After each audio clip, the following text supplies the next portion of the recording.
Kausapin natin si Attorney Michael Poa, ang tagapagsalita ng defense team ni Vice President Sara Duterte.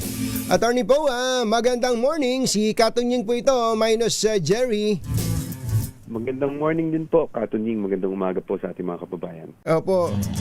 Kinukwento ko kahapon, Attorney Poa, sa mga sumusubaybay sa 2x2 na hinahanap ko talaga yung number nyo, yung contact number nyo, sapagkat ako'y humanga sa inyong pagpapresenta.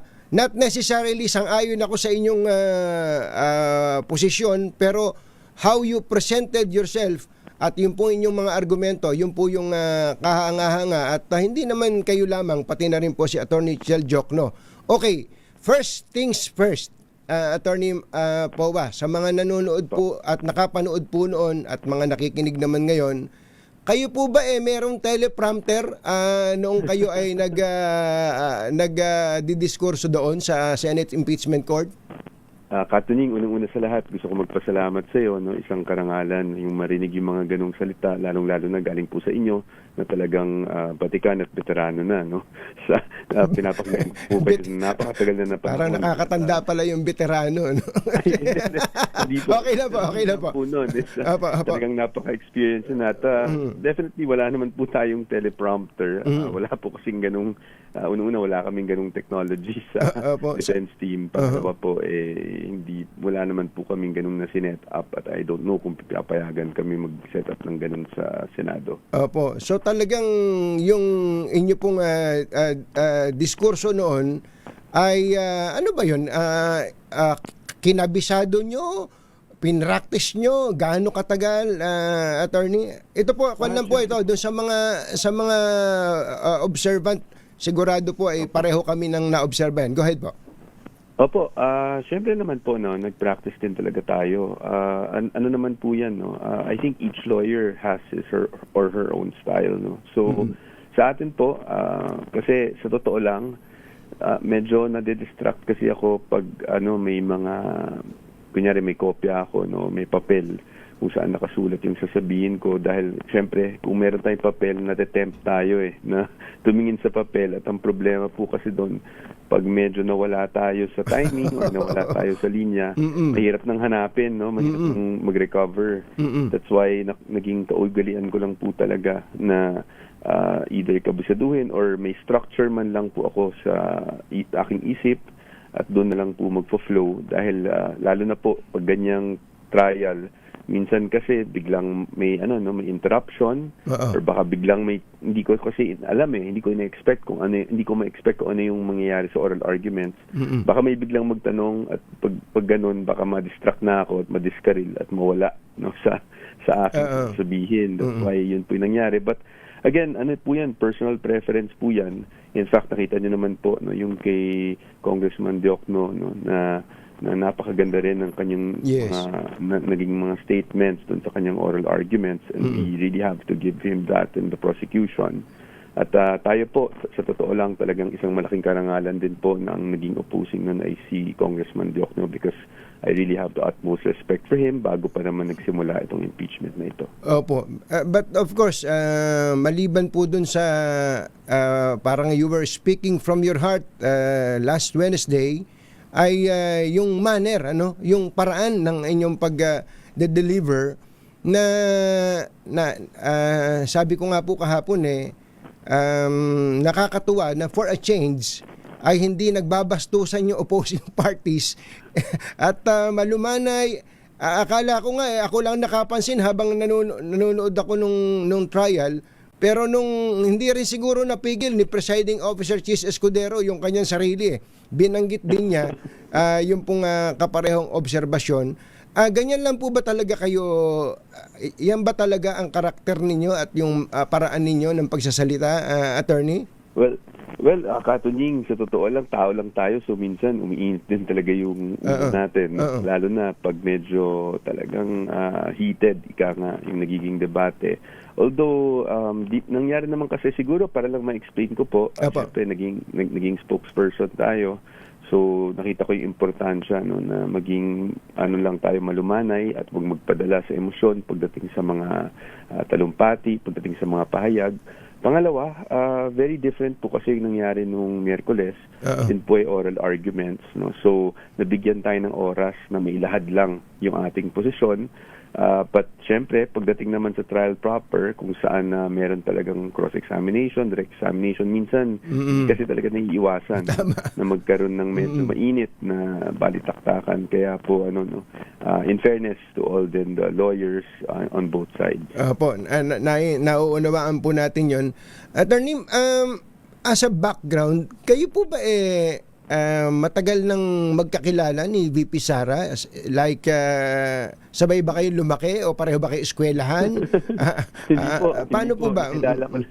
Nakilala ko lang po, Kato Nying, ang ating Vice Presidente noong 2022, no? Nung po ay nanalo na bilang Vice Presidente at na-appoint as DepEd Secretary. So, at that time ko lang po siya nakilala. In fact, hindi po ako kasama sa kampanya, no?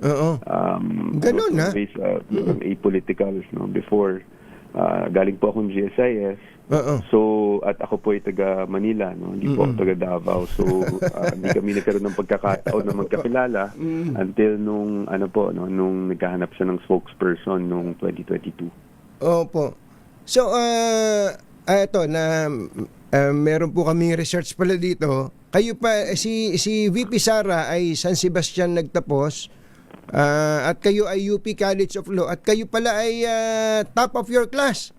Matindi pala kayo sa UP College of Law. Hindi naman po, nasa loob lang po ng top 10. Opo. 9, I think. Ayun, sinuwerte lang po talaga tayo doon, kahit sa mga profesor. Hindi, kayo po ay nag-apply lang, as in, hindi kayo magkakilala, nag-apply lang kayo doon sa DepEd when she was Education Secretary? Opo, hindi po kami magkakilala at all. And then, noong 2022, meron po kasing nagsabi sa akin na kakilala niya na naghahanap siya ng taong may experience sa GSIS. Dahil at that time, marami pong mga issues, no, on teachers' loans sa GSIS. At so, naghahanap siya nung meron ng talagang experience dito sa mga teachers' loans. Kaya hinikayat ako na mag-apply. In fact, nung nag-apply ako, yun po talaga yung punto ng pag-apply ko is makatulong to bridge yung DepEd and GSIS. Pero, well, iba yung naging kapalaran natin. Nagkataon na tinanong niya ako kung okay lang sa akin na maging spokesperson na rin po. At well, sinubukan lang po natin noon, no, and we're still learning till this very day kung paano maging epektibo bilang isang tagapagsalita. At saka, hindi na kayo nagkahiwalay Nung bumaba siya sa DepEd, kasama na niya kayo, even sa kanyang politika. Okay. Sabi ko nga po kanina, sa pinakamalaking balita pa rin ngayon ay ang pinagtalunan po o yung pinagdebatihan noong pong Miyerkules. Ang banner story po ngayon ay ang statement ng spokesperson ng impeachment court, si Attorney Reggie Tonggol, at ang kanya pong sinasabi na ang corona trial daw po ang malamang na gamiting gabay ng impeachment court sa pagdidesisyon, which is pinayagang ilabas yung pong tax records ni Chief Justice Corona matapos na magbigay ng go signal sa kanya ang noon ay Pangulong Noynoy Aquino. Ano pong masasabi niyo po doon, Attorney Powa? Opo. Well, unang-una sa lahat, natural naman po na tingnan talaga yung records pagdating sa mga nangyari sa corona trial. So, inaasahan po natin yan. Pangalawa, yun naman pong approval ng Pangulo ay isa talaga sa mga exceptions, no, under the tax code kung saan pwedeng magkaroon ng disclosure on the taxpayers' information na confidential dapat. So nakikita naman natin yung punto na yan. Ang posisyon lang po natin is unang-una sa lahat, after ng corona trial, meron na rin mga naging Supreme Court decisions pagdating sa impeachment. So at meron na rin mga naging pagbabago sa mga batas. Pangalawa, yung yung approval ng President, although we recognize that as an exception, para sa atin, hindi pa rin naman natatanggal. At yun po nung sabi natin nung isang araw, no? Because I don't want to argue based on the merits now dahil bawal po sa amin yan. So inilalahad ko lang po kung ano yung nasabi namin noong isang araw. Nasabi namin isang araw na kahit na ganun po, no, na may approval ng Pangulo, hindi pa rin nawawala yung requirement na dapat relevant po. Yeah. At matutukoy natin kung ano ba talaga doon sa tax records ang dapat nating makuha para maipakita or mapatunayan yung mga aligasyon ng prosecution.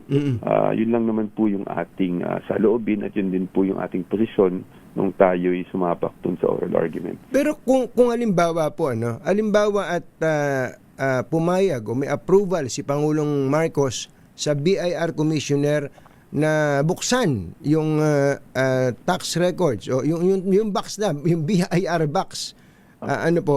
Pero ito po scenario lang to, hypothetical. Pero halimbawa ang desisyon ng impeachment court ay huwag itong buksan, ano ang pwedeng nakikita niyo ba yung ganung klase ng scenario? Maari po, everything is possible kasi nga naman po yung impeachment court siya naman po talaga ang may karapatan magbigay ng mga orders ukol diyan. Although nakikita natin kasi ang balakid naman sa pagbubukas ng tax record really yung confidential nature niya, no, at pinagbabawal yan ng section 270 ng ating tax code, with the exception nga ng section 71 kung saan pag ang Pangulo ang nag-utos or na buksan yan ay pwedeng buksan.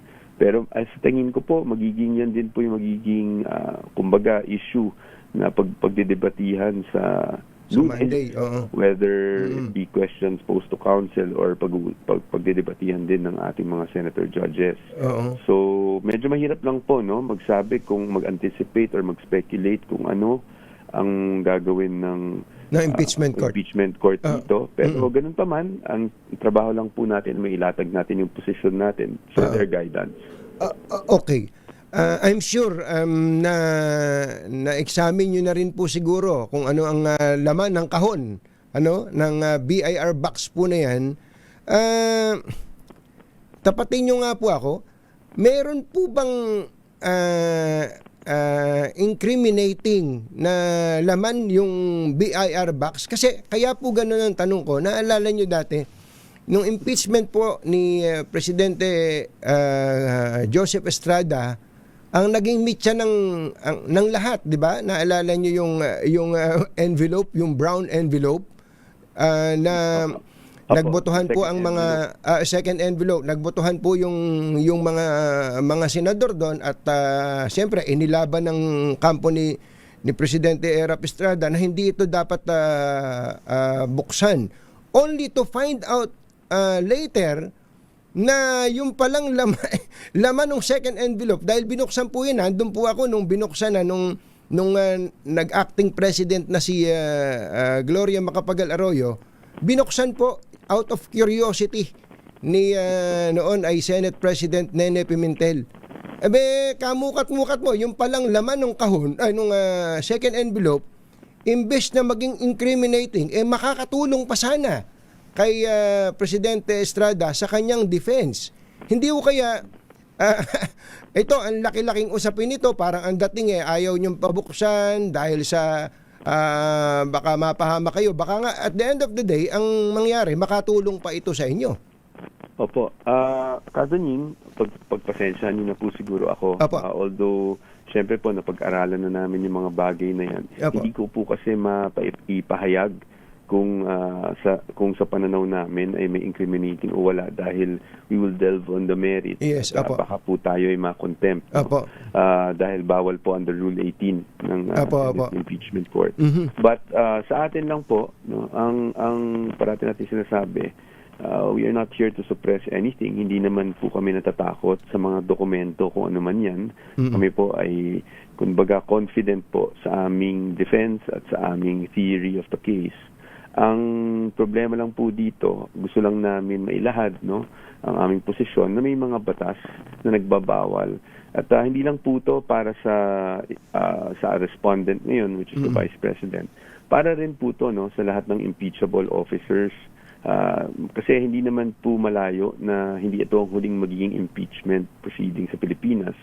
At kailangan ma-establish natin kung hanggang saan ba no ang kapangyarihan ng impeachment court, lalo na kung meron tayong mga, like nasabi natin, due process under the Constitution, but more significantly, meron tayong mga batas na mismong Kamara, no, Kongreso ang gumawa, both the Senate and the House, na nagbibigay ng tinatawag nating financial privacy rights at gumagalang sa confidentiality ng mga ganitong mga dokumento.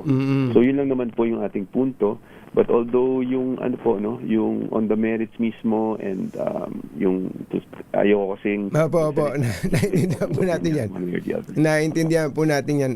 At saka ako po sabi nga po ng mga sinundan ninyong defense lawyers nung araw, yung mga the likes of Estelito Mendoza, Serapin Cuevas, kapag ka naumpisahan wala lang tigil parang ganun kung pag naumpisahan kung saan na lang pupulutin ang mga ebidensya na hindi naman kasama sa unang napag-usapan, etc. Well, last na lang, ito po, ewan ko kung may nakapagtanong na sa inyo o wala pa, pero ito na last question ko.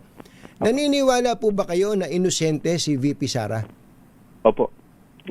Without a doubt po, without batting an eyelash, talaga pong kami po ay talagang may buong kumpiyansa at naniniwala na wala pong basehan yung mga aligasyon. Although, siyempre, yan po ay madaling sabihin pero dapat patunayan pa rin natin dito sa sinasagawang paglilitis. Opo. Attorney Michael Powa, sir, maraming salamat po at muli binabati ko po kayo sa inyo pong kagalingan sa oral argument at I'm sure hindi naman yun ang last na kayo po ay mag-a-appear sa impeachment trial. Mabuhay po kayo, magandang umaga po. Maraming salamat po, Katunying. Again, isang malaking karangalan marinig yung mga salitang ganyan, lalong-lalo na galing po sa inyo at magandang umaga po sa inyo at magandang umaga sa ating mga kababayan. Maraming salamat po si Attorney Michael Powa, ang spokesperson ng defense team ni VP Sara.